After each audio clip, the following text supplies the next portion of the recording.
یہ ہو گیا سارا کچھ. چلو جی بسم اللہ الرحمن الرحیم. تو یہ ہمیں حروف مد جو ہوتی ہے وہ حروف مد اصلی بھی کہلاتی ہے. آ او ای یعنی جب حمزہ پڑی زبر الف، حمزہ سیدھا پیش واو ساکن اور حمزہ پڑی زیر یا ساکن ہو. ٹھیک ہے نا. یہ مدار دراصل کیا کہلاتی ہے؟ مد اصلی. اگر آپ سے کوئی پوچھے کہ مد اصلی کی تعریف بیان کیجیے تو آپ کو وہی چیزیں لکھنی ہے جو آپ کو حروف مدہ میں لکھنا ہے. تو ریٹن ٹیسٹ بھی ہو سکتا ہے آپ لوگ کا، اس لیے بتا رہی ہوں. اچھا جی صفحہ نمبر 4.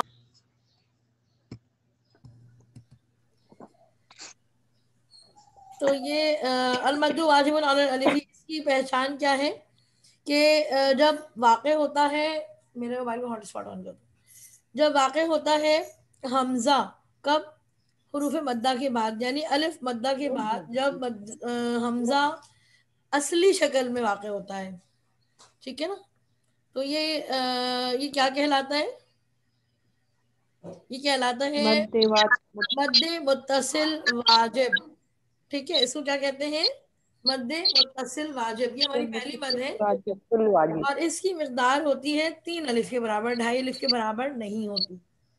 ٹھیک ہے. اس کی مقدار اچھا کتنی ہوتی ہے؟ یہاں لکھا ہوا ہے نا 2.5. تو اس کو آپ ہاں کٹ کے ہاں 3 الف کے برابر پڑھتے ہیں. ہاں ٹھیک ہے. سنڈے.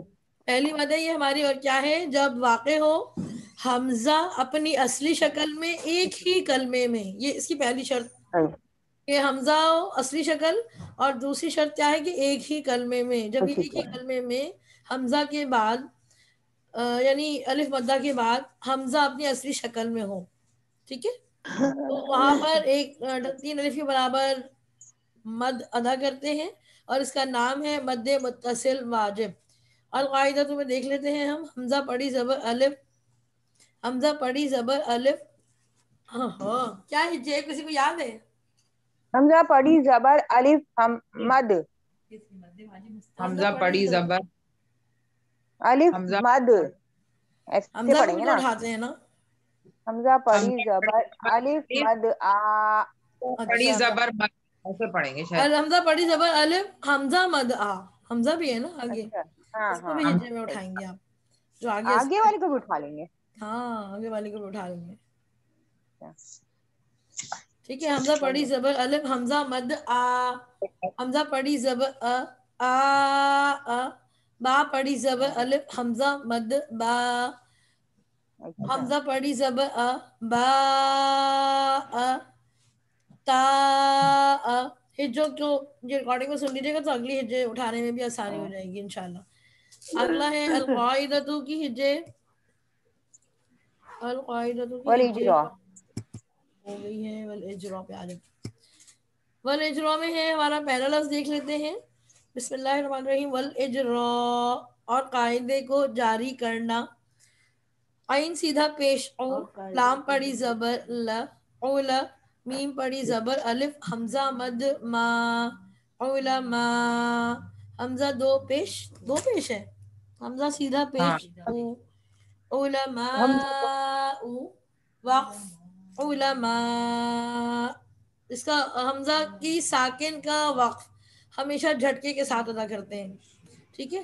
علماء جھٹکے کے ساتھ رک جانا ہے. اچھا دوسری لائن کا دوسرا لفظ پڑھ لیتے ہیں. یا پڑی زبر ی، تا پڑی زبر تا یتا، سین پڑی زبر الف حمزہ مد سا یتسا، لام سیدھا پیش واو ساکن لو. یتسا حمزہ پڑی زبر بھی آئے گا نا بیچ میں. یتسا لام سیدھا پیش واو ساکن لو. یتساءلو، نون پڑی زبر نہ. یتساءلون وقف یتساءلون. اس میں سا کو بھی 3 الف کے برابر کھینچیں گے اور آخر میں لون کا وقف بھی ہاں 3 الف کے برابر ہوگا. ٹھیک ہے برابر. ٹھیک ہے نا. تو اچھا یہ یہ سے پہلے والی کی ہجے کر دو تو شین صفا. واہ تم خود کرو. حمزہ کے اوپر مد ہے. کرو ہجے. اچھا شین سیدھا پیش شو، فا پڑی زبر فا. شفا حمزہ کھڑی زبر حمزہ تو ہے ہی نہیں، آئین ہے نا یہ. عین. عین کھڑی زبر